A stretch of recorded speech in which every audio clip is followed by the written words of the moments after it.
Are the Pelicans championship contenders? Got an awesome show for y'all tonight. We're going to recap Media Day. Lito, Ross, Steven are in studio. We're going to bring in Shamit.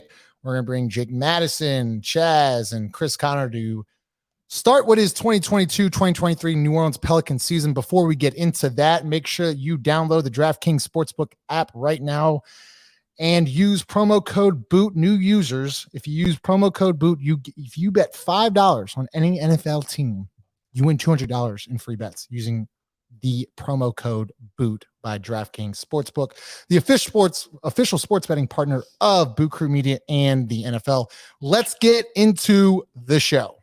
First took away. All right, we're live. Steven, that is it. Steven, your shirt is loud. It's good to see you. Thank you. Ross Tivino, Lito, the God, in studio. Shamit's going to join here soon. Let's get into it. Ross, I'll start with you first, man. First off, welcome back to the show. You look really comfortable. First off, cheers to the season. Maker's Mark whiskey here. Let's make sure we nice little cheers to the season. Ross, let's go right off the bat. What'd you think of Zion? Well, he looks good. A lot of smiles, which is great. Totally different feeling than last media day, right? Where things were a little awkward. I mean, look, a lot of optimism, and I think that's one of the things I want to sort of talk about today. Are we almost too optimistic? Ooh. We start already. No, it's just a general question. It's just a general thing. I thought, look, this is great. As we go through this, there's a bunch of stuff that I want to say and talk about and everything else, but nonetheless, Zion looks great. Everyone looks happy. Everyone at this point is healthy, I think. Kyra and it's only Kyra and for the most part. For the Larry most Nance part, the calf strain, yes. Everyone's healthy. I mean, look, it's best case scenario entering the season. Yeah, let's talk about health, Lito. First off, always good to see you. Rocking the RB&R. Shout out Holden Mayo. Let's talk Brandon. Let's talk health. First off, what'd you think of Brandon Ingram? I mean, he's got the afro going. He looks to be ready to roll. Brandon is 1970s Black Power right now. He's like fucking rocking and rolling. I like the vibes, man. Like Brandon looked like he was home. He was in front of his team. Mm-hmm. He looked like he has like his guys ready. Like he's spoke to all his quote unquote soldiers on the team. He looks like the leader. And I'm just happy to, like Ross said, happy to have a media day. I'm happy to have a media day where there were no surprises. I'm happy to have a media day where there was no news. That's the best version of media day to me. No piano gate. I like that. No, that's a good point because we usually come into this with drama and all this other bullshit. Steven, you talk about expectations. What are your realistic expectations? I'm hoping, if we can get home court, top 4 in the West, that would be lovely. I'm just laughing at your shirt. What's wrong? I just think it's funny. Applebee's Thrasher combination shirt. Go ahead. I'm sorry to cut you. No. Look, First of all, I wanted to touch back on Brandon's hair. I allow coffee black from Semi-Pro. Fantastic. But no, to allude to what Lito said a little bit, this team they're all friends, man. It's awesome. It's awesome to see. And especially now you get to see it. That one picture that they posted of the starting 5. Yeah. Finally getting knowing that we're going to be able to see this night 1 is just, that made me That's just huge. excited to see. That's huge, and I'm glad you brought that up because I'm going to get to Ross here in a second. And if you're in the stream right now, make sure you drop your comments. We'll answer all the questions you want. Make sure you like, comment, and subscribe, Ross. We talked about continuity and that they actually like each other. I mean, express how big is that? Because I feel like we haven't had a team that actually really liked each other. They like each other. Yeah, I was just thinking. I mean, we've been following the team for a good while. Before that, both involved in college athletics, me as a player, you as managing. I mean, we've been around a decent amount of teams. Saints, we've gotten real close to, even when the Saints were winning a lot. I've never seen anything like this. Like, not at least outwardly, just kind of watching what's happened over the last 6 months and then obviously carrying into today. It's a genuine appreciation and friendship and enjoyment among these guys being together. That makes a huge difference as you go into there's going to be some tough times in the season. Like, we're not about to rattle off 70 wins. There's going to be a few tough gaps in there, and being able to to get through that stuff with people that you actually like, people you respect, I think goes a long way, even as professionals. That was great. That was well said. Lito, question here from Tedra. Sorry, Tedra, if I'm pronouncing your name wrong. They didn't give us, on the NBA, like actual, like official, like training camp roster, it says 284. But Lito, Zion looks really good. We don't know the weight. He hasn't played 5-on-5 yet. But Lito, coming in, we haven't seen Zion in a long time. Right. What did you think the way he looked? Is he ready to roll? I mean, he looked like he looked like Duke Zion as far as like his build. He looked like he was, he wasn't. I mean, I'm not gonna guess his weight because I don't care. I just want him to be in shape, which he looks like he is. It looks like for every pound he loses, the hoop gets bigger. I love it. You know what I'm saying? Like I don't have any. It's hard to like with a guy like that. It's hard to come in on what his weight is because I mean he's not like he doesn't have a typical build, so to speak. So you know what I'm saying? And like who cares? Who cares? That's what I'm saying. Like I don't know what he looks like. I don't like, give he clearly looked happy, he looked healthy, he looked good. But but also at the same time, let's play Carney here. What do we think he weighed? I mean, When off season? No. Like right now? Like just play like carnival worker here. I'm just going a solid 275. Slim. I think he's under. I'm sorry, Lito. I think he's under 285. Yeah, I would say probably 260, 265 maybe. Wow, you think 260? Okay. Yeah, Ross, what do you think?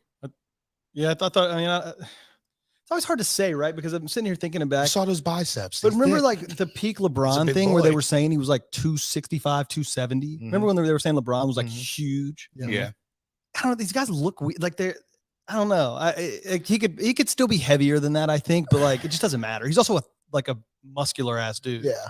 I'm telling you right now, if he's 265, the thing about him, man, he again, I don't give a fuck what his weight is, but he seems to lose weight just as fast. You know what I'm saying? So I don't know. No, I actually made that point. So let's get to Donald's question here. Ross, we can start with you first. I think I kind of know the answer to this, but Donald asks, who else do you think will get an extension? There's really two that can get an extension. It's Larry Nance and Jaxson Hayes. Do you think? I mean, it seems like Larry's going to get it. I would think Larry before Jaxson. Yeah. Do you think they extend Jaxson Hayes? I don't. I think money is going to get a little tight here moving forward.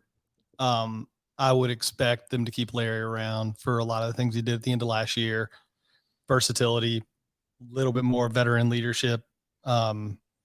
And I think with Zion back, to answer your question, Larry. Lito, I'm gonna get to Steven here in a second. I actually looked back at some Larry Nance highlights today. He was enormous in that Clippers game. Like without him, I don't think we win, especially with rebounding. He was incredible. Ross can go, then Lito. Yeah, and I know I just wanted to say that too, because before we get to it, you got to remember too, when he got here, he was hurt. Yeah, he talked about like that. It wasn't like he got here in midseason form. And so what you saw in the playoffs there was a guy that was like still kind of working his way back into shape and everything else. So just keep that in mind. The only thing I'm gonna give you the positive. Yes, Larry Nance is a smart basketball player. He can make an occasional three. He understands defensive assignments. He knows how to set a pick and fucking roll. Like just simple things. The bad is, I mean, he is always hurt. Like this hurt thing is not like a new thing. The other side of that is extend Jaxson Hayes for what? What do we extend? What did he do? Right. No, I'm with you on that. And I think that Steven, I mean, we're at a point now with Jaxson. It's like, it's almost like kind of like an odd man out kind of thing. Where I don't know where you see him, right? Because Trey Murphy's in front of him. Larry Nance is in front of him. I almost think Jose Alvarado's in front of him. Is Billy Hernan-Gomez in front of, like, where do you see Jaxson? I mean, Billy Hernan-Gomez is the MVP of the Euro Cup. The way he's playing over in Europe right now, I think he is. So, I mean, I don't know. Does Jaxson fit? He does, but like you said, it's odd man out. He's not, if we don't extend him, it's not at a lack of his potential or talent. It's the fact that we have so much more in front of him and so much more that needs to be addressed besides him. Yeah. And And I don't want to cut you off there too, Yeah. because look, even though I said Larry, I don't want to lose the focus here of there's probably a number we extend Jaxson at. Yes, just well, a no, fair that's number. what I was getting to. Right. At the end of the day, we're still talking about money here. Right. And that's what I was getting to. It just depends on what his market is when it comes down to it. Yeah, well, exactly. So that's the thing. Is somebody going to reach for him? Is somebody just going to take, that jump just because of a pure need at the position? Yeah. Which is always a possibility in this league. So you think it's going to come down to that. And is it going to be worth it? Because he's going to be restricted, right? Right. Yeah. So it's going to be up to us to match the contract. And I don't think that's going to happen because somebody's going to overpay for him, I think. For sure. See, because of his potential. But right, exactly. You said his talent. Like, what is his talent? What is his skill? Athleticism. He brings a bit of an energy. He's got athleticism. He's a big, long guy. I think his defense is getting better. Mm-hmm. So it's just like I'm saying, there is the potential there and he's still young and he's still pretty. Like I know we say this all the time. Like he's only played, X amount of years. It hasn't been that much. But at the same time, when's it going to catch on? When's it going to go?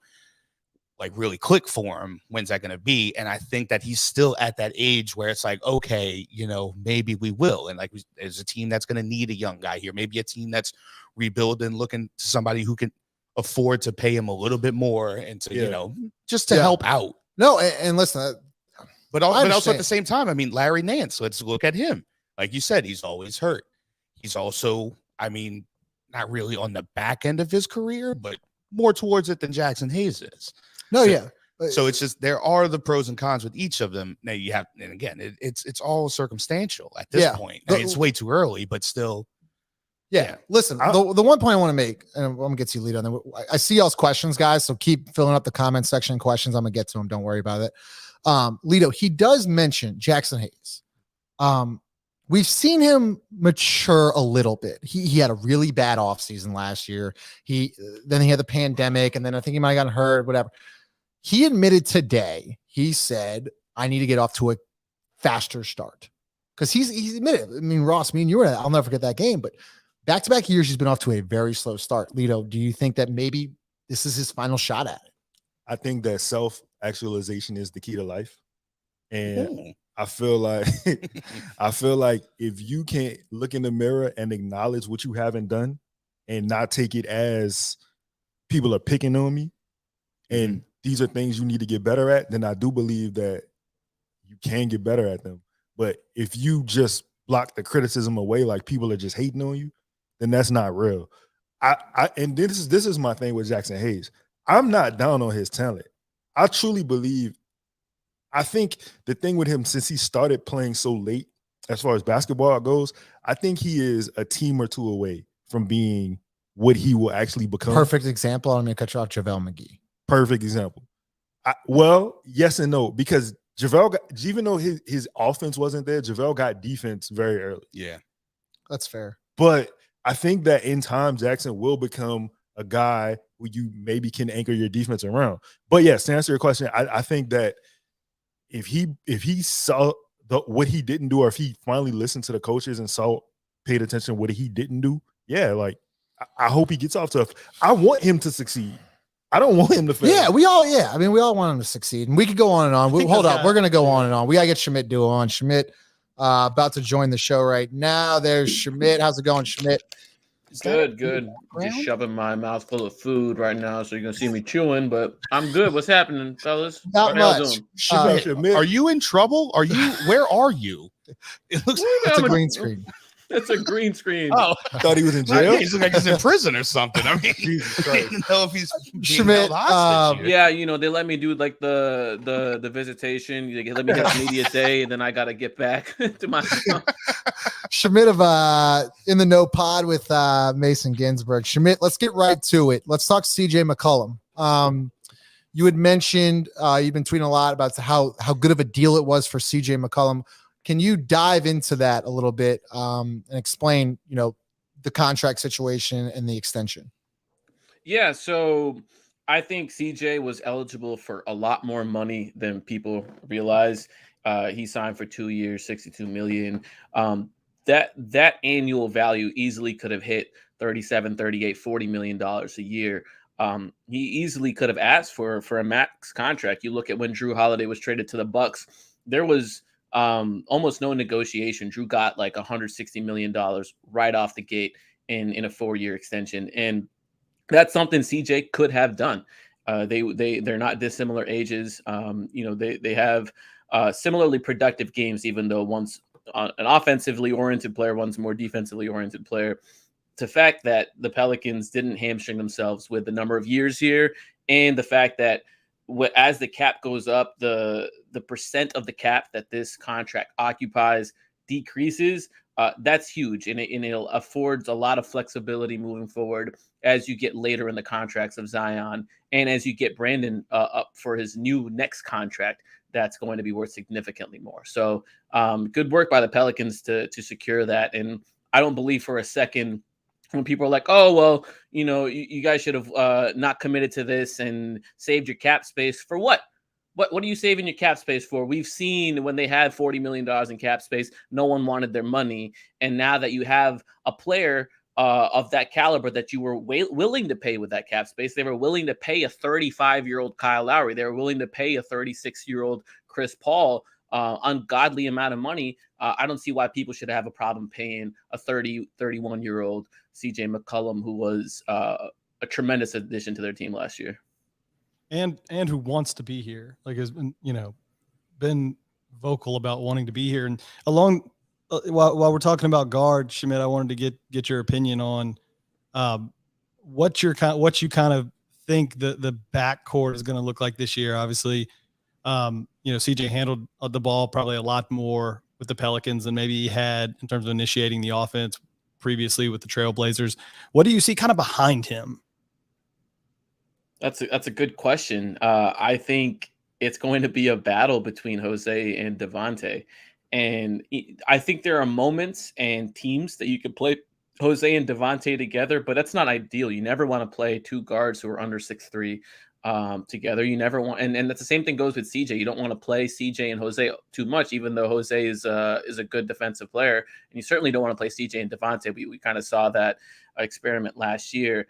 Will there be some teams that they might try that out again? Some teams that are trotting out a bunch of small players and you need the firepower, you need the threes, maybe. But I think going into camp, you look at Jose, you look at Devontae, and you basically are like, okay, whoever wins this camp battle is going to get all of the minutes to start the year. And then if something changes, we'll make an adjustment. I don't think there should be a half measure to where Jose's getting 7 minutes a game and Devontae's getting 12 minutes a game, and neither are really happy about time that they're getting, and neither are really allowed to establish a rhythm. I think it should be one or the other, a commitment from the get-go, and then adjustment going forward if it's not working.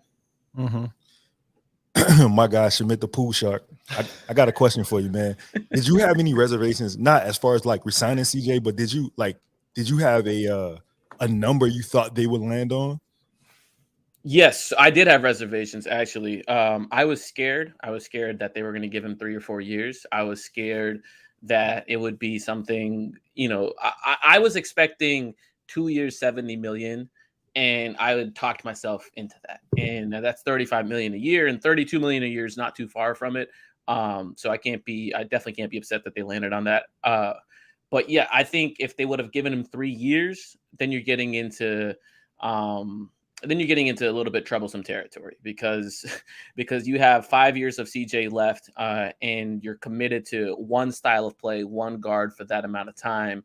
And I don't know, man. I think people can say like, oh, well, what's the difference if you're committed to him at 35, then you're committed to him at 36. But I think you see with a lot of NBA players, there is a sudden drop off at some point. And I just don't want to keep chancing and waiting around to see when that happens. So I'm glad they got it done the way they did, especially with the cap jump coming. Even if this means, in my opinion, I think they're set up pretty nicely to, if his game starts declining, transitioning to him coming off the bench in those later, like last couple of years. So I think they're set up really well. That was actually one of my, I wanted to ask you about that also. Like as far as like the decline of his game, because he's more of a crafty type player. He's more of a skill player than he uses athleticism. I was going to ask you about maybe coming off the bench, taking a Jamal Crawford type role. Yeah, I think that is certainly how I envision his career to play out as he gets older. That being said, he just put up 26, 5-5 in his like 20 games as a Pelican, right? I don't think he's going to necessarily replicate that with Zion in the fold just because of the touches he might get. But I don't think that his productivity and impact's necessarily going to drop anytime soon just because of what you said. He's not someone that relies on athleticism. It's more craft and skill. And so, we're seeing more and more players in this generation play at age 35, at age 34, and still be productive. You look at Chris Paul every single year, like, when is this guy going to decline? And you see the decline happen in like May, in April, and maybe that's something that starts happening with CJ, and you adjust and you play some of the younger players in the playoffs if that starts happening frequently. But through the regular season, I don't see him slowing down anytime soon, especially if you're putting him in a position where he doesn't have to be the engine. He just plays off of Zion and BI. Yeah. Yeah, I would like to politely disagree. Okay. I think his game is going to flourish with Zion. I think it's going to be great. I think How are we it's disagreeing? going to be easy. Oh no, I know. But what I'm saying is, I always thought, I was hoping for a 3-year contract. I know this is easy to say with the team option, obviously, in that 3rd year, but I don't think CJ would accept that. But I think it's the game is, if this team can stay healthy, I think the game is going to become easier for CJ. Obviously, he's going to take less bumps. He's going to be around longer. This is going to extend his career. I like that. Give him 3 or 4 years. Shamit, I wanted to talk about this last thing before we let you go. And I like Chris's comment here. The dream closing 5 lineup. And I had mentioned today, I got to ask Willie Green, can Zion play at the 5 for your closing group because of the death lineup? And Willie Green was part of that death lineup, I think, in 2016 when it was Draymond, KD, the Splash Brothers, and it might have been Harrison Barnes or one of those other guys. Anyways, we talked about this. Could you possibly see Zion playing the 5, then maybe like a Trey Murphy, Brandon Ingram, Herb Jones, CJ McCollum kind of death lineup? Yes and no. I don't think he will play the 5, quote unquote, in terms of have the responsibilities of being the low man and ending possessions with a rebound. But will he be one of the players in a small ball unit? Yeah, I mean, I think that's something they're going to go to pretty frequently. I just think that Larry's going to get the bulk of those minutes and responsibilities. And if it's not Larry, it's probably going to be Trey or Herb, and maybe even Jaxson with those low man responsibilities. With Zion, his defensive responsibilities almost always, in my opinion, going to be just the weakest player on the court. And we've seen it with stars every year. You just kind of put him in the guy that's in the corner and try to keep him out of pick and rolls, try to keep him away from the play. And then if you need to, you switch things. I think that's how they're going to approach it. But yeah, I think putting Zion in space with other perimeter players is going to be a frequent feature this season. And I'm very excited to see that. Hey, Shamit, I got one more question for you. I just wanted to ask you, coming off the momentum of last season, how BI basically ended his season in the playoffs, how he was the leader of the team as far as like the ball was in his hands, he got to make the decisions. Coming into this season, do you feel with Zion back, do you feel like it'll be operated in the same manner? That's tough. I think they're going to have to figure it out in terms of who is going to be the person, especially when it comes time to close games.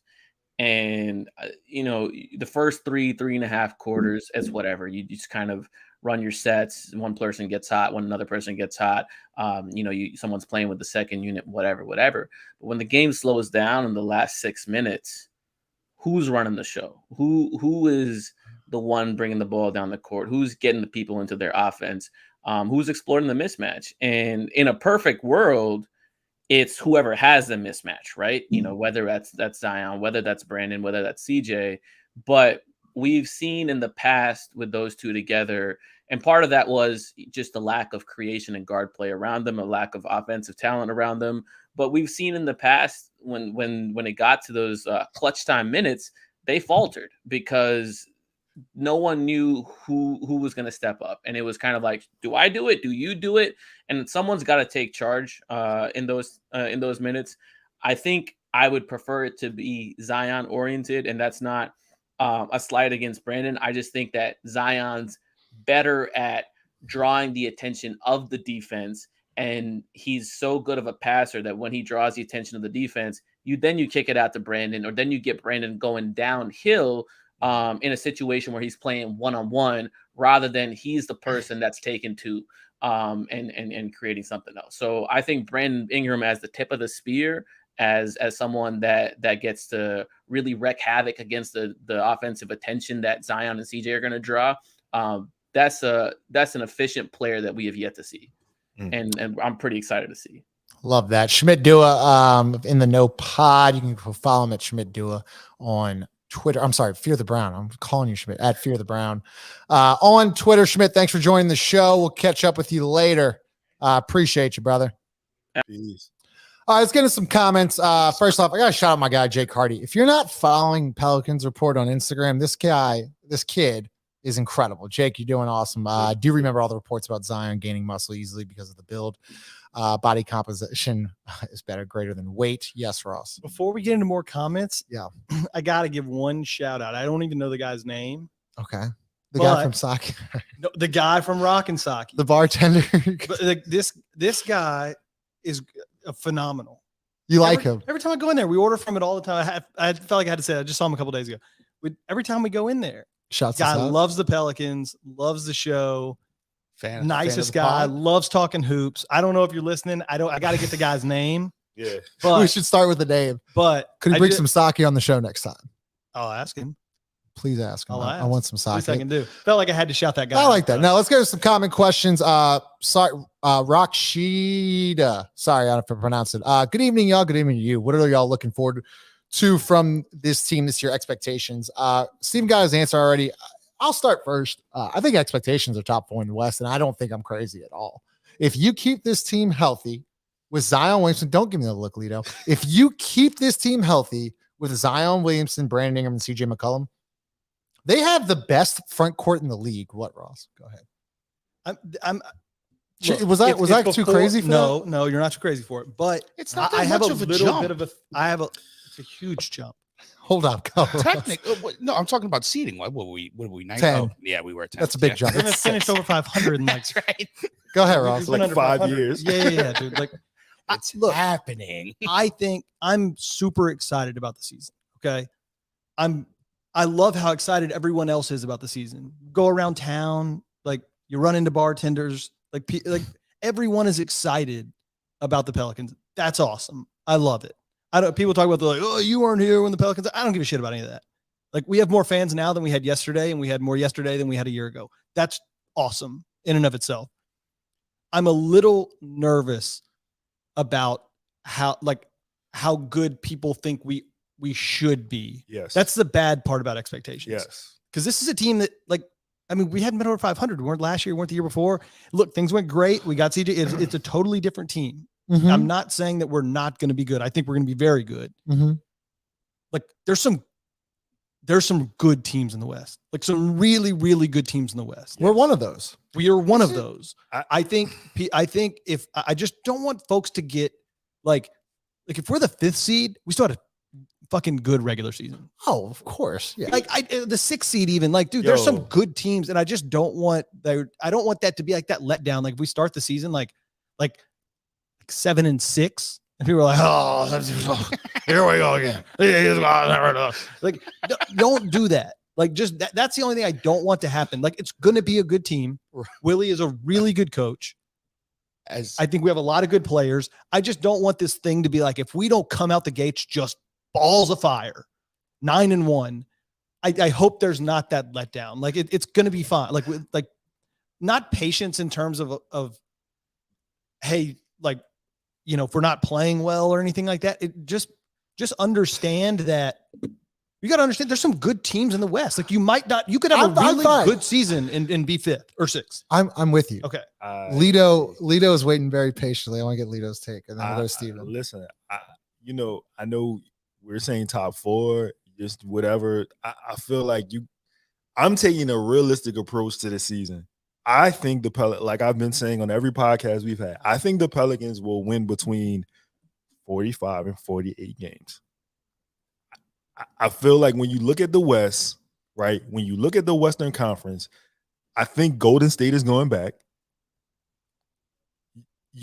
I know we hate them, but you gotta say the Lakers, they gonna be better. I don't even know about Why? that. Like, Why are the Lakers going to be but better? even I feel like that's fine. Like I think the Clippers are much better, much more dangerous than the Lakers. Sure, but I'm just saying, I'm just including all the teams. I'm just saying Denver won 48 games with nobody. Right. And the whole team's back. That's what I'm saying. Yeah. I'm not like, that's fair. That's true. the whole team's back. You think Dame Minnesota just added Rudy Gobert, basically gave up nothing. You think Dame gonna miss the playoffs? Yes, I think yes, Portland sucks. Yeah, yes. I'm not worried about Portland. I don't Dame think Portland's the playoffs. He will this year. Last year. But I don't think. But I'm saying he didn't play. But he even didn't the play. year That sounds like his problem. But I don't know what to tell you. I'm just saying. They got Jeremy. They got better. Like, bro, they got better also. We added Zion Williamson. This is How true. many teams in the league can say that they added a top 10 Look, talent in the not league? that How many games is he going to play though? No, that's it. I don't want to like every team's going to deal with injury. Yeah, I don't Absolutely. It's just the point of like, I just reset expectations a little bit because like I think there are new fans out there. There are new fans out there that are expecting us to win the West. Like we all know that. Like we all know. I expect to win the West. I don't. Not next year. No, I mean you want to win the West. You want to win the West. I think we need to start with winning the division. Look, That's a good shot. Steven, go ahead. all I'm saying Make is the that it's not that playoffs. out of the realm to think that we can make such a jump. Look at what Phoenix did a couple years ago with the bubble, where they ended the year, how we ended the year. They added a player. We added a player. And then I just don't think it's out there. Like, it's not that crazy to think. It's how we started the year garbage, right? How did we finish the year? That's what I'm looking at as on where my expectations should be. Even without Zion, that team last year, if it was together and played the way that they did at the end of the year, is making the playoffs. 100%. Past the play-in tournament. So that's what I'm saying. Where we were and what we have added, I don't think it's to have an expectation of being that fourth seed. It's that crazy. I think that it is very doable, even with Denver getting all these guys back, and even with the obviously Timberwolves. I'm not worried about the Timberwolves. I'm not worried about the You're gonna have to win. Timberwolves. They're going to be the slowest team in the league. You're gonna have to win 52 or 53 games. All right. Sure. Not and I saying think we it's- can't do it. We got to get off to the next topic. We can talk about it all the time, but I wanted to shout this guy out, Donald Woods. This is a good question. What are your still concerns about this team going forward, Lito? I'm going to start with you first before I answer. The bench. Yes. Yeah, I'm glad you said the bench. I'm going to let you elaborate a little bit. The bench, because the bench right now consists of Trey Murphy, Larry Nance, Jose Alvarado, There's your three. Devontae Graham, Garrett Jaxson Temple. Hayes. Yes, Still go on the ahead. team. I feel like you want this. Go ahead. I'm gonna give it to you. I feel you're really angry about this. Why does Garrett Temple still have a roster spot? I'm gonna tell you right now. I got an actual answer today. All right. Is that he's going to be somewhat of a player coach. He's Okay. going to be somewhat of a Cool. Udonis Haslam. I'm not gonna say that All right. he's going to be That's something fine. like that where he Sure. Put a suit on. Sure. Yeah. Stop using the roster. Put spot. a suit on. We could have had. Yo, listen. The bench. I'm concerned of the bench. I'm concerned of Shit. He's 36. who's that? So, Garrett Temple. Yeah. I didn't realize that. Put a suit on. Yeah. What are we doing here? Hold on, because part of me agrees with you, but I just want you to answer me this question. How important is the 12th guy on the bench? How much does that guy play for every team in the league? Can someone like stat Sure. guy? You have a computer. Zero. How many minutes I'm gonna per get game? Cole on Up. this. How many minutes per game does the average 12th man, like does the lowest guy on the team play per game? It's got to be less than a minute. Got to be less than a minute. But do you think we're in a position to where we can just sacrifice a bench spot? I think if you have convinced, you're not. You just said you're not sacrificing it. I know his importance. I'm just saying though, Toledo's. And look, I'm with you. Like I thought Garrett Temple was horrible at the end of last year. I thought every time they put him in, he was horrible. We got Not like Tony outscored Snell. by But if- 17 points. But if Every this time. coach, like He's Willie, so who is upset. Willie Green, who has pulled all the right strings, He hasn't though. But he hasn't. Tony Snell got in the playoff. He hit the side of the backboard. We He saw did. Tony's still not the side of the basketball. I mean, no.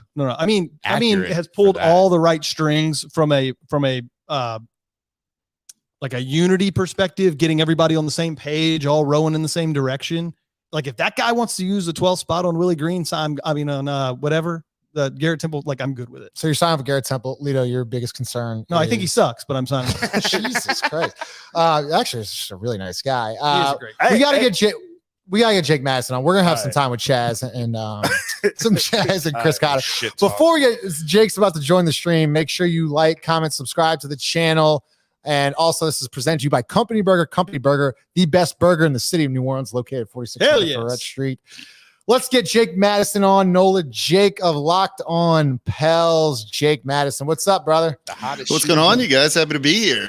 Good to see you. Long time. great interview with Trey Murphy. If you haven't checked it out, make sure you go check it out on Locked On Pels YouTube. Jake, let's get into it. I want to hear your thoughts on Zion and what he looked like today. He looked good. He just physically, he gets up onto the stage and he looks very different than he did last season. And I think sometimes that's the most important thing. It kind of changes the perception around him. You're not going to hear anyone talk about his weight, make fat jokes or anything like that, because he physically just looks the part of an NBA player, clearly looks as good as he has in a New Orleans Pelicans uniform so far. And then he goes up and says all the right things. What I've been talking about when it comes to him on Locked On Pelicans is I call him Zion 2.0 in a sense, because this seems like an evolution of him in a certain way. He's taking this more seriously than he ever has before. He said he fell in love with basketball again, or he found like the fortitude or something. I forget the buzzword right now that he used when it came to basketball. And it just seems like things have clicked for him, working out with a personal trainer, working out with a personal chef, and just kind of being that consummate professional you would hope he would be. And we forget, he came into the league at 18. He's only 22 now. Sometimes it takes a little bit for people to mature and act like they really should, but at least he seems to have figured it out right now. And look, he's got about $42 million in incentive to be that guy in terms of his next contract, and the Rose Rule escalators in there. So hopefully it means we just see a real motivated Zion Williamson this year.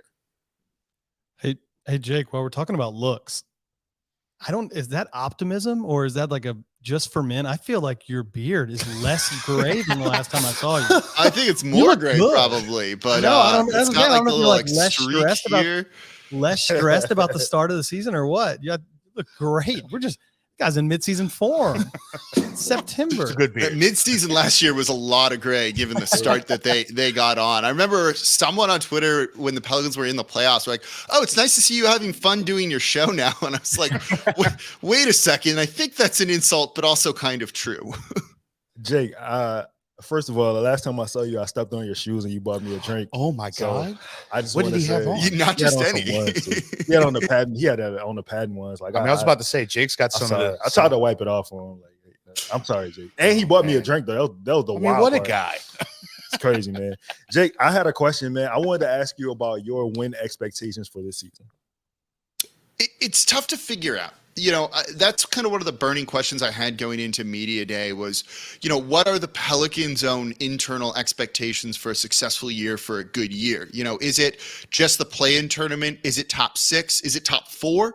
Is it just whatever it might be, right? Because when you look at this team making the play-in tournament last year, you kind of expect a little bit of an evolution of that. And so the next step would be top 6 or better out of the play-in tournament. You don't need to worry about that. But then you look at the West is still really strong, really, really strong. So who is not in the top 6 in the West? Is Dallas maybe falling back a little bit? Or do they improve enough with a guy like Christian Wood, who I think could be really good for him? So when you look at it from that perspective, I think it's tough to try and kind of figure out where they're going to land, what their win total might be. I think Vegas has the number a little bit low. I think they're going to be higher than what they're expected there, which is 46 or 44 wins. I forget the exact number. I think they're somewhere in that range. That might not mean you're in the top 6. I think it could be the play-in tournament. I kind of liked what Garrett Temple said, which was basically just this team needs to reach its full potential. And then whatever happens from that is whatever happens from that, right? Like they don't have a ton of control over the win-loss records of all of the other teams in the West. But if you do everything you're supposed to do, be a top 5 offense, which they easily could be, if not the best in the league, can they get close enough to a top 10 defense? If they're capable of reaching all of their full potential, they'll be in good shape. And whether that's play-in tournament, whether that's top 6, top 4, it doesn't really matter at that point. They've kind of done all they can. They've taken care of business on their end. And the other stuff is things outside of their control. That probably puts them around, 6, 7 in the West, I think is what it could be, with, if they stay healthy and things break well for them, potentially looking at the top 4. But it's really tough to kind of figure out, how this Western Conference is going to play out given some of the teams that are there and how competitive it could be. Hey, Jake, as we talk about win totals and the team improving in some regard, right, whether that's in the whole or, kind of the sum of the parts, being in the building today, what was the chatter around, I guess, sort of individual player development over the offseason? Was it stuff like Zion shooting? Was it Herb Jones sort of expanding his offensive rep? Was it what do you think the focus was for kind of that core 6, 7, 8 guys in terms of offseason development? Where were the focuses? Where do you think, who do you think outside of, right, like Zion being back healthy is going to make a huge difference, right? What do you think individually someone could do that might surprise us? Yeah, I definitely think it's still shooting. This was one of the worst 3-point shooting teams in the league last year. You're going to get open 3-point shots with Zion Williamson out there on the court, and these guys need to make them. These aren't guys that are going to come in and space the court right away for Zion Williamson, because when you shoot 70, 71% at the rim like he does, it's the equivalent of a guy like 46% from deep. So if you're an opposing coach and you just play it by the numbers, right? You double team Zion and leave an open shooter from 3 if you have to, and you're playing the numbers game, and it's going to probably work out in your favor more often than not, because the Pelicans don't have a ton of guys that are close to shooting above 40% from 3. So I think you heard them really name drop a guy like Fred Vincent a good bit. Herb Jones said he had been working with him. Dyson Daniels said more than anything, he's working on his shot right now. And so when you kind of hear those things, they realize shooting is going to be really important with this team. That's one of the reasons why they traded for CJ McCollum at the trade deadline. It's a guy that is a good catch and shoot guy, but also a good off the dribble guy. So he's a threat with the ball in his hands, which is something that they're kind of lacking from this. So I certainly think shooting is going to be a real big part of that. The other thing you've kind of heard in there was a lot of ball handling. Guys trying to tighten up their handle, cut down on turnovers. This team doesn't have a true point guard in a sense. You're going to have CJ McCollum kind of play that role to start the year, but they have a lot of half ball handlers. CJ's maybe a half ball handler. Zion might be a half ball handler. Brandon Ingram is a half ball handler. Herb Jones might be also a half ball handler. So I think you're seeing this team realize that these guys are going to share the rock around, and it's going to be a lot of different people initiating different actions or simply getting the ball and running in transition off a defensive rebound. So they want those handles to be solid. They want the passing to be there too, so that they can make kind of the right read in that 0.5 second offense that Willie Green likes, that kind of read and react. And if they can do that successfully, I think they'll feel good with whatever style of play they want. But also certainly shooting. It's the NBA in 2022, 2023. You're going to need to shoot the 3, and you're going to need to do it well. Mm-hmm. Yeah, Jake, last question before we let you go here. Talk to me about, we haven't really talked about one guy that me and Lito love, and it's Brandon Ingram. And I think he's the face of the franchise. I think he's the leader of this team. And Jared had a nice little clip today talking about how he's happy. He actually looks happy to be here. And he's ready to take that next step. Kind of, what did you think from Brandon today? He seemed to be in a really, really good mood. Yeah, he is. He's very happy. That's a good way to put it, right? He just is life's good for him. He's a good basketball player. I don't want to say content, but he's also is content. And in the interview I did with Trey Murphy, he really kind of spoke to how much of a leader Brandon Ingram is, in a sense that we don't get to see, with how he kind of talks to them in practice and kind of builds them up. Because when you see him out there on the court, he seems pretty reserved. He seems pretty quiet. You don't see him, building guys up in huddles. He might be joking around with guys after the game, but you don't kind of see some of that fieriness from him.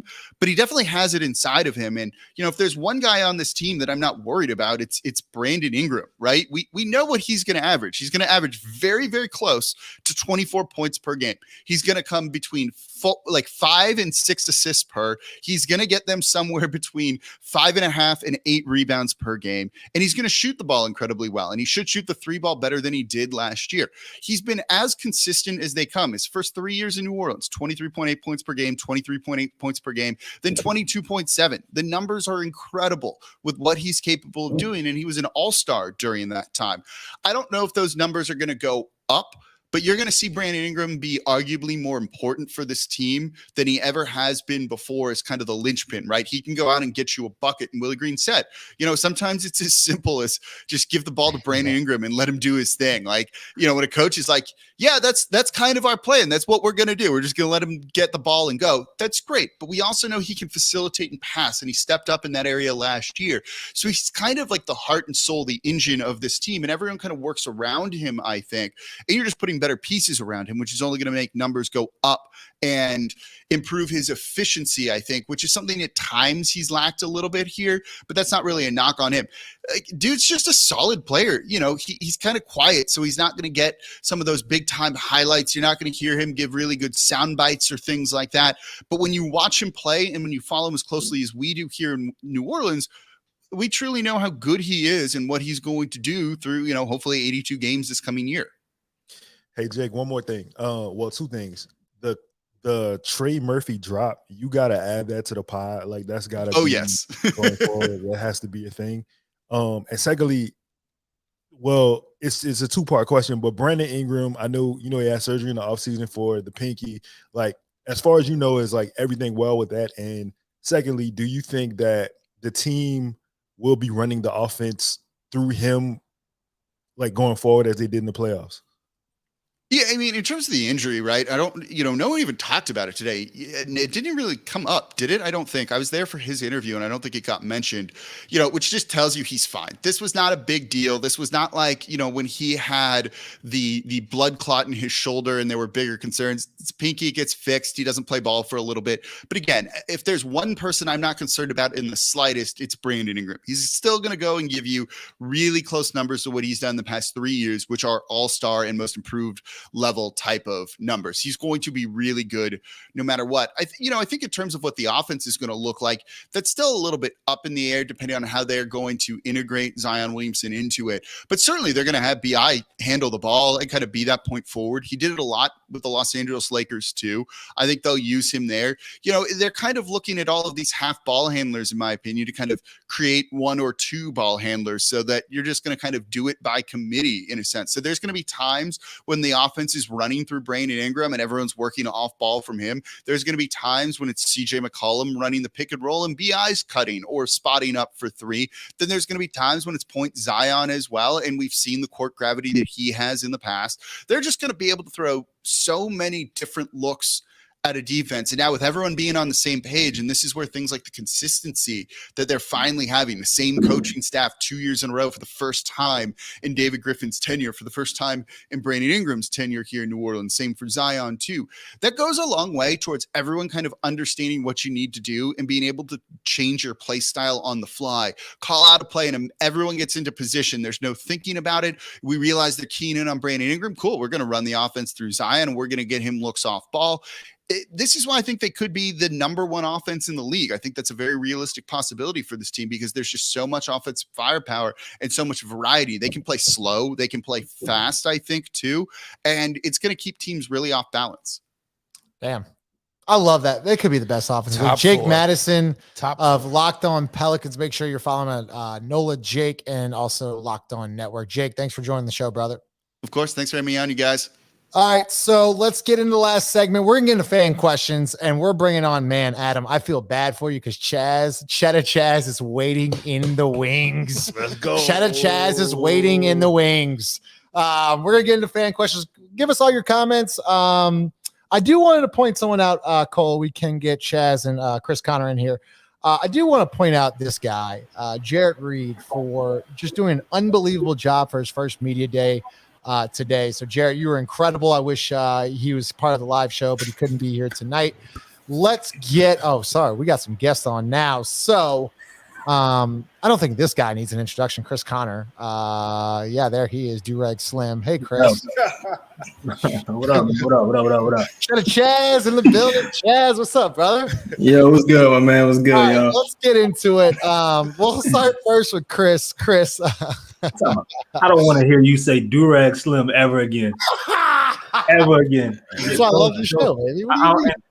We gotta give love to the original Durag Slim. I told you I had a couple cocktails before. I mean, we worked hard today. I think I deserve a cocktail. So, Chris, thanks for joining the show. We're about to run spaces after this. But, Chris, let's get into your reaction to Zion Williamson today and just the overall media day.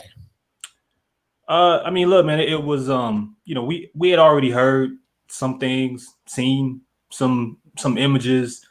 I mean, everything pointed in regards to Zion, it pointed to what we saw today. It was just good for everybody to kind of really see it, see the shape that he's in, the work that he's put in, and just his overall optimism continue to carry over. But media day, man, this was just, there's been so many, whether we've been a part of them or whether you've been behind the scenes. It's like there's always some type of drama connected to it. There's always some kind of worry. And it's just like a reflection of offseason to where while other teams are going through all different types of issues from top to bottom, Pelicans kind of brought back the same core, the same pieces, and their optimism is more towards building off of what they left off with last year and adding Zion, in which we led off talking about, and he seems to be just as invested. So I mean, I saw a lot of people, a lot of smart basketball talk. I haven't heard that variety from 5 or 6 players coming up there going depth and going into, details about basketball that just aren't consistently saved for media day. Those guys seem like they're really interested to figure this out just as much as we are. And they're kind of going in their mind. I heard Larry talk about it. They're going in their mind about lineups and how things will fit and so on and so forth. But it was a refreshing, drama-free media day. And as a Pelican supporter, like, bro, I'll take it, man. Well said. Chaz, get in here because we had a little discussion about Jaxson Hayes and the extension of it could either be Larry Nance or Jaxson Hayes. And we talked, where does Jaxson really fit, right? Listen, Jaxson, and I think Lito kind of alluded to, he's maybe a couple contracts away from being a really good basketball player. But Chaz, what are your thoughts on the Jaxson Hayes extension, if the Pelicans will offer him, or even, I know he's a restricted free agent, if they will even offer him? I think I'm one of the people that feel like the roster doesn't have a lot of tradable assets. It's outside of the people you would like to keep as far as your core. You don't want to trade Herb. You don't want to trade Trey. You don't want to trade Jose if you can avoid it. So I think Jackson's probably the next. Jaxson, Larry are probably the 2 next most attractive trade assets. Personally, I'm more of a Jax fan than I am a Larry fan. But I do believe that it's hard to see Jax get an extension at this point. I think maybe they'll let him go into restricted free agency, but I tend to think that we'll see Jax moved at some point. I believe that. That's fair, Ross. We talked about Jaxson. Let's kind of get to somebody we haven't talked to really at all. It's shocking it's on this podcast. It's Herb Jones. Cole, can you please play the Herb Jones clip of Willie Green, what he said today? Yeah, Herb Jones again. Once again. I mean, he doesn't go home much. He's in New Orleans every day, every morning. To the point where Griff and those guys are telling him, like, Herb, you gotta have some balance. But Ross, as a fan, right? I mean, we all love Herb, but you can't. The guy puts in his work. I mean, he loves basketball. Yeah, and look, this year is going to be interesting for him because I think it's going to highlight what he does really well, which is play defense, right, with other good players around him. And I think what we saw last year, right, was a more like a more gifted offensive player than any of us thought. Shot looked a little better, made free throws, out in transition. He's dangerous. A handful of, big, exciting plays last year. I think of everybody, when I asked Jake this question earlier, I think of everybody on the roster has a chance to make a bigger impact than everybody thinks, because he's the guy that they're going to leave open. Lito. I mean, what the fuck can I say about Herb Jones? He's the fucking best. That's what you can say. He's the fucking. He's the greatest. Steven said he's the greatest basketball player I've ever seen in my life. He's the best player of all time. We're talking about this. We're talking about the guy that had the second highest defensive ranking as a rookie ever in NBA history. What the fuck can I say about her? I expect the guy guards the best offensive player on the other side. Like I expect the world of Herb Jones. Well, that's even the best part about this with the offense that he's going to be around. I'm not saying that he's going to, but he can almost take a break sometimes on the offensive end and come back down and guard his ass off and just be that much more effective on the defensive end. Well, the thing is he's so smart. I'm sorry, bro. The thing is he's so smart that like he's gonna score so many easy points. He's one of the best slot cutters in the league. He's the backdoor NBA cut king. Like he is going to take that Princeton cut and he's gonna score so many like that. So many. Lito, are you fucking kidding me, Chris Cotter? Really? Seriously? I mean, it's unbelievable how you treat Lito and how you treat me. Go ahead. I'm sorry. That's unbelievable. He's just gonna score so many easy points, you know what I'm saying, just because of who is on the floor. Yeah, I expect, and like Ross said, like he's gonna get left open, he's gonna score easy points, he's gonna make threes. He lives in the gym. I just love his mentality. I fucking love her. Yeah, what I meant by take a playoff and still get an easy bucket is what I mean. Yeah, like not just like lollygag around. Yeah, Chris. We'll go Chris and Chaz. Herb Jones was, I don't want to say disrespected. I mean, he deserves to be on an all NBA defensive team. That's how good he is. Do you expect to see him this year on an all NBA defensive list or team? Sure. Because, we know a lot of these votes come down to the national media being able to familiarize themselves with you, which that comes down to exposure and personality and so on and so forth. I think the year that the Pelicans had last year, if they live up to expectations, even if they're in the middle in the pack of a defensive team, but his impact stays anywhere close to where it was as an elite defender, then yeah, I mean, I think that's something that you're looking forward to. But I mean, look, man, the fun thing about Herb is that you guys talked about, he finds his way. He doesn't get in the way of anyone else. And it's funny because last year, early on, when he was really showing what he could do more offensively, people were comparing him to Kawhi Leonard in the spaces. And outside of the space, I've heard it too. You've heard a bunch of different comparisons from Andre Iguodala, Andre Kirilenko, so on and so forth. But, if, we're talking about a dude that goes about his business and plays and just simply plays the game, we know, regardless of his age, we don't know what his ceiling is. And if it sounds like if it's up to him, it's going to be higher than what some people really, expect, because he puts in the work regularly to where he doesn't have to say it. He don't have to show it. I haven't seen a whole bunch of videos of her, but then people inside that building, they'll tell you.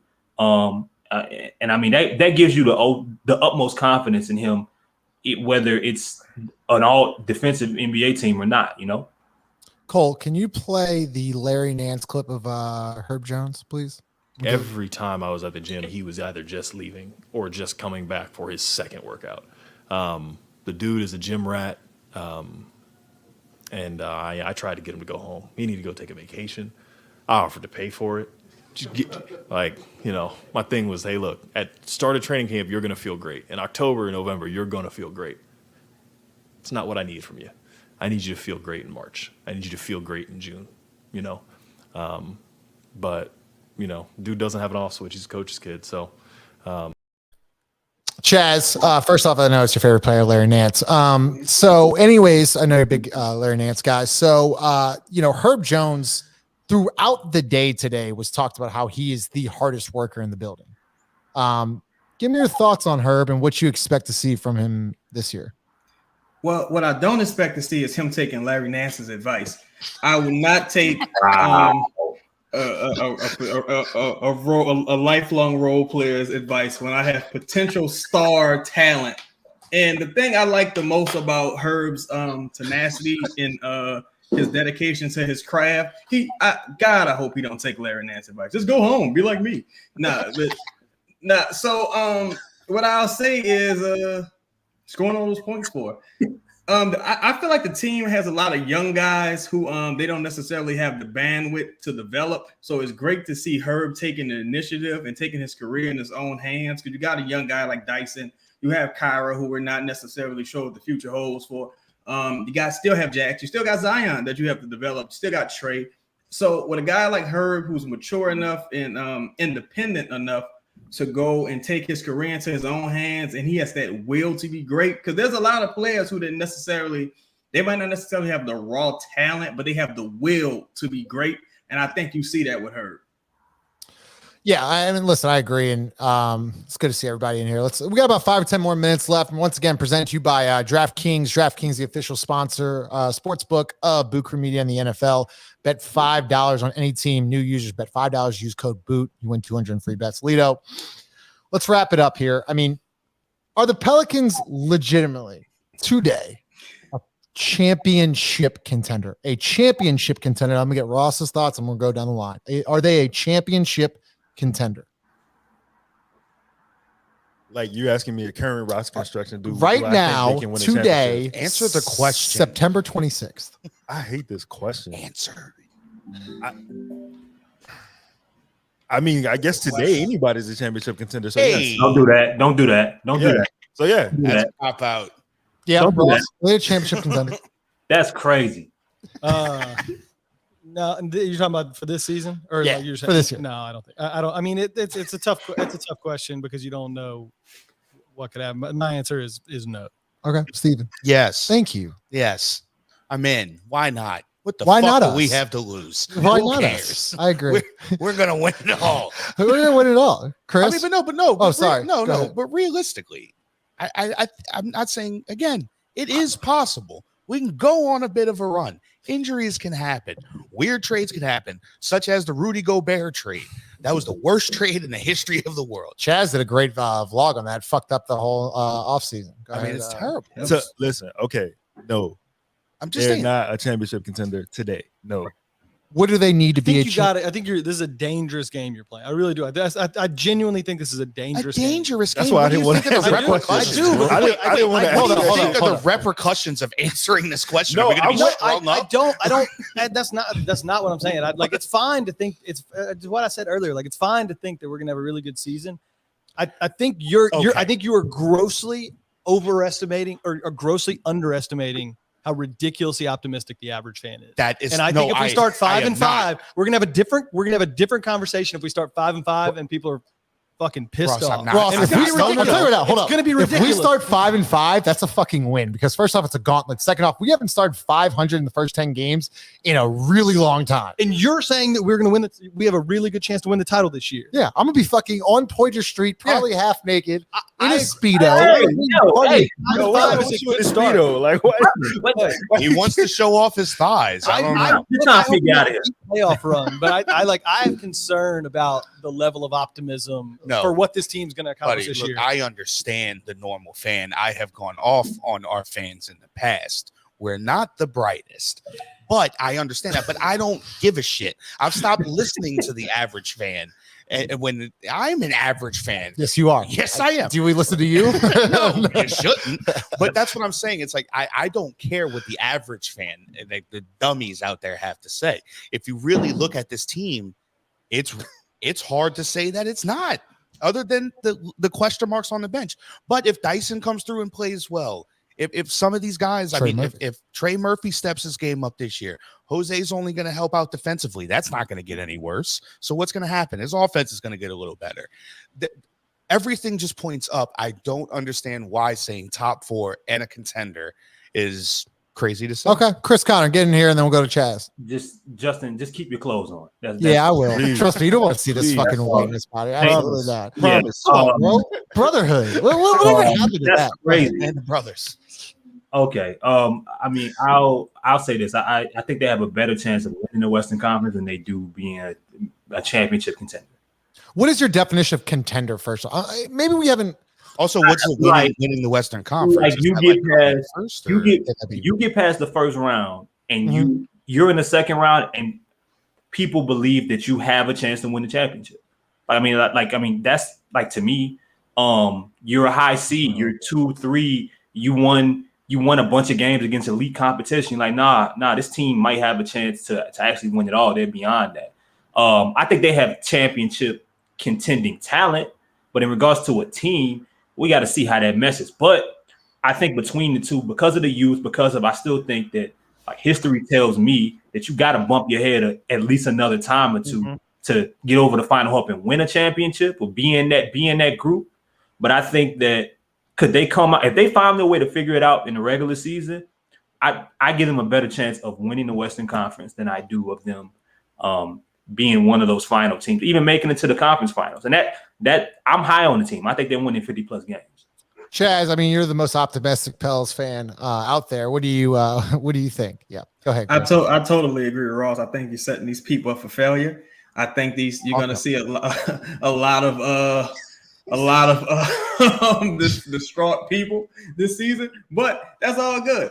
I got this. I'm gonna be pouring it out for people all season. If things go wrong, I'm pouring it out, baby. But that being said, toast up, guys. I got the team at 45 wins. I think if healthy, and if Zion takes the step into being a top 10 player, and you see BI take that step into being top 15, top 18, I certainly think it's possible. Aside from that, I think you would need a lot of injury luck, a la Milwaukee. But you look at what happened with the Phoenix Suns. They went from having a hot streak in the bubble and brought that into the regular season, and all they did was add one of the greatest point guards of all time. So why not us? We're adding Zion. We're adding Zion. Lito, go ahead. Yeah. Look, I understand everybody's optimism, and that's great. Like I feel y'all. I'm optimistic. This is as excited as I've ever been. But I'm not about to sit up here, a lot of y'all, and tell y'all we about to win the championship. I didn't say win a championship. I said, are they a contender? I don't think we are a Are they contender. a Final Four? Okay, you think we're better than the Golden State Warriors, who are bringing back a healthy James Wiseman, a Kuminga who got better. James Wiseman done. Bro, I'm talking about the team as a whole. Lito, I'm telling you right now, the playoffs, and we've seen it, are completely different than the regular season. You don't want to see this fucking team in a 7-game series. I can guarantee you that. Am I saying, are they going to win over the Warriors? Are they a better team than the Warriors? I don't know yet. But we're not. To say that they're not a contender with this roster right now. You don't know if we're a better team yet than the NBA champions. No, we're not. Stop. Okay, wait, hold on. You just Lito. said that, though. You did just say that. That came out of your mouth. Can we play the regular season to say contender, though? I feel like they're a contender. We got to wrap up in a couple minutes. I think they can possibly be a contender. Are they going to win the championship? I mean, I don't know. What does contender mean to you then? Final Four, Final Eight, Elite Eight, Final Four. They can make it to a Western Conference semifinals playoff round. They can make it to a Western Conference semifinal. That's a totally different question. That's being a contender. I think we can win a first round series. But that's what I'm saying. That's totally different from you don't think we get to, aspirations. I think there's a lot of teams that win a first round series that I think have no chance. If we got matched up with the Clippers in a 7-game series, no. I don't know. Why? Tell me why. Hold up. You're just saying no. Tell me why. A healthy Kawhi Leonard, a healthy. Cool. I got a Herb Jones for Kawhi Leonard. Wait, it's a 7-game series. Hold up. What are we talking about here? I'm talking about you just compared one of like the very best players in the league when healthy.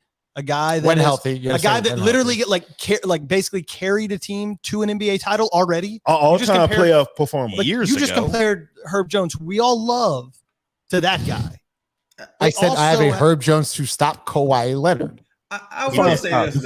Whatever. You cannot get 15 and 5, baby. The answer to your question is, I think we can absolutely. My expectations for this year are that we win a first round series. I think that's a very realistic. I want to win the division and I want to win a first round series. Anything after that, Lanyap, is just a total success of a season. Why are you laughing, Lito? Are we crazy? Yes. No, you're crazy. You thought what I said was just crazy? I was laughing at that first of all, but like, yes. I understand the optimism, but I'm not about to. It's so many teams in the West, bro. It is so many teams in the There's West. 14 exactly, I think. Yes, right? there It's are. so many 15. good Ask me, teams in the Jaxson. West. Wait. You're really going to sit here and disagree? Can you get those shoes in the shot? You're going to disagree with a guy that's wearing these? You're really going to you don't trust this guy's Some big basketball opinion? Crocs right here. You don't trust his basketball opinion? Comfort is game. good. Look good, feel good, play good. Okay, that's my motto. We got to wrap it up. First off, I just want to thanks to everybody that actually came in the stream, man. Y'all are awesome. Thanks for liking, commenting, subscribing. All the comments are incredible. Lido, Ross, Steven, incredible job all around. Shamit Dua, Jarrett Reed, Cole, and Lala in the back end. Y'all have been absolutely incredible. Spaces is happening right now on Twitter, so make sure that you go check out Chris Connor and Spaces. I know we all love that. Chaz is heading out. Once again, presented to you by Company Burger located at 4600 Ferret Street in New Orleans. Once again, you can follow us at Pro Pels Talk on Twitter and Instagram at Pro Pels Talk. Ross, did you want to say something? No, I did not. It looked like it. All right, Steven, get us out of here. Kisses. Thanks, guys.